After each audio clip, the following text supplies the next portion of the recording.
ఈశాన్య రుతుపవనాల వల్ల కురుస్తున్న కుంభవృష్టి వర్షం వల్ల తమిళనాడులో పెను బీభత్సం సృష్టిస్తోంది. ఆ రాష్ట్రంలో వరుణి ప్రతాపానికి మరణించిన వారి సంఖ్య 71కి చేరగా అనేక ప్రాంతాల్లో జనజీవనం అస్తవ్యస్తమైంది. సహాయక చర్యల్ని ముమ్మరం చేసిన తమిళనాడు ప్రభుత్వం బాధితులకు అండగా ఉంటామని అభయం ఇచ్చింది. వరద బాధితులకు సాయం కోసం 500 కోట్ల రూపాయలు కేటాయించింది. జాతీయ విపత్తు స్పందన దళం సైతం 11 బృందాలతో సహాయక చర్యలు చేపడుతోంది. మరో 3 రోజుల పాటు కుండపోత వానలు కొనసాగుతాయన్న వాతావరణ శాఖ అంచనాలు స్థానికుల్ని ఆందోళనకు గురిచేస్తున్నాయి. రోజులు గడుస్తున్నా వరుణుడు శాంతించడం లేదు. ఈశాన్య రుతుపవనాల కారణంగా తమిళనాడును భారీ వర్షాలు ముంచెత్తుతున్నాయి. ఉత్తర కోస్తా జిల్లాలో ఎడతెరిపి లేకుండా వానలు కురుస్తుండగా రాజధాని చెన్నైలోని అనేక ప్రాంతాలు జలమయమయ్యాయి. టీనగర్, సైదాపేట్ వంటి చోట్ల సబ్వేలు నీట మునిగి మూతపడ్డాయి. రహదారులపై వరద నీరు భారీగా నిలిచిపోయి రవాణాకు తీవ్ర ఆటంకం ఏర్పడుతోంది. భారీ వర్షాల దృష్ట్యా చెన్నైలోని విద్యాసంస్థలకు మంగళవారం కూడా ప్రభుత్వం సెలవు ప్రకటించింది.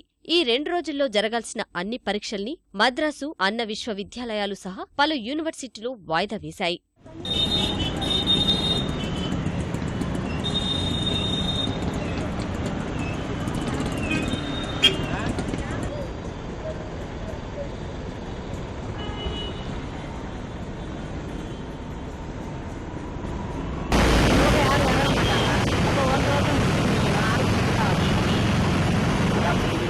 చెన్నైలో ఇంత వర్షాలు ఎవరైనా రావాలంటే మా బంధువులు కూడా భయపడుతున్నారు. ఇక్కడ చెన్నైకి బాగా ఇక్కడ దాకా నీళ్ళు వచ్చేస్తున్నాయి. బండ్లంతా ఆగిపోతున్నాయి. ఎక్కడ పోతే ట్రాఫిక్ జామ్గా ఉంది. బాగా చాలా భారీ వర్షంగా ఉంది. ఇంత వర్షం నేను ఇప్పుడే చూడటం ఇక్కడ చెన్నైలో. చెన్నైలోని లోతట్టు ప్రాంతాలు నీట మునగగా అక్కడి ప్రజలు ప్రత్యక్ష నరకం చూస్తున్నారు. మురికివాడలో జనజీవనం అత్యంత దుర్భరంగా మారింది. చెంబరంబాకం, పల్లవరం చెరువులకు గండ్లు పడ్డాయి. వరద ప్రభావిత ప్రాంతాల్లో ఎన్డీఆర్ఎఫ్ సిబ్బంది సహాయక చర్యలు చేపడుతున్నారు.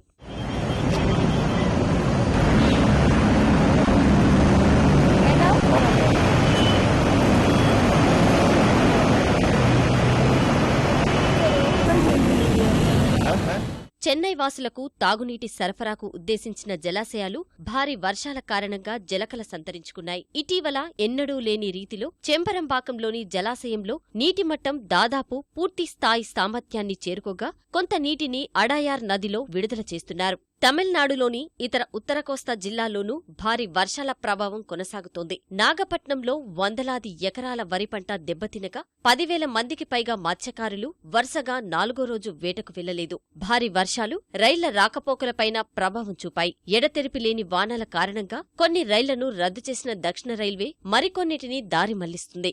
భారీ వర్షాలు ప్రజల్ని అష్ట కష్టాలకు గురిచేస్తున్న వేళ తమిళనాడు ప్రభుత్వం సహాయక చర్యల్ని ముమ్మరం చేసింది.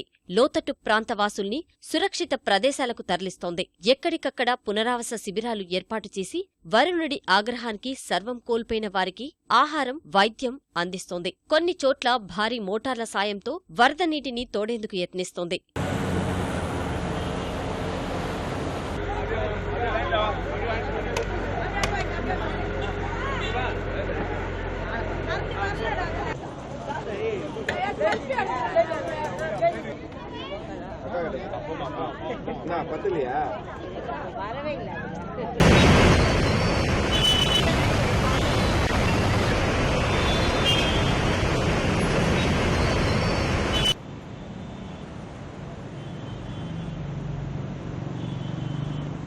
తమిళనాడు ముఖ్యమంత్రి జయలలిత ఆర్కే నగర్లోని వరద ప్రభావిత ప్రాంతాల్ని పరిశీలించారు. స్థానికుల సమస్యల్ని అడిగి తెలుసుకుని అన్ని విధాలా అండగా ఉంటామని భరోసా కల్పించారు. మృతుల కుటుంబాలకు 4 లక్షల రూపాయల పరిహారం ప్రకటించారు. ఎన్నో ముందస్తు జాగ్రత్తలు తీసుకున్నా 3 నెలల్లో కురవాల్సిన వర్షాలు కొద్ది రోజుల్లో కురవడం వల్ల ఈ దుస్థితి తలెత్తిందని వివరించారు. అంతకుముందు మంత్రులు, అధికారులతో సమీక్ష నిర్వహించిన జయలలిత సహాయ చర్యలు చేపట్టడంపై దిశానిర్దేశం చేశారు.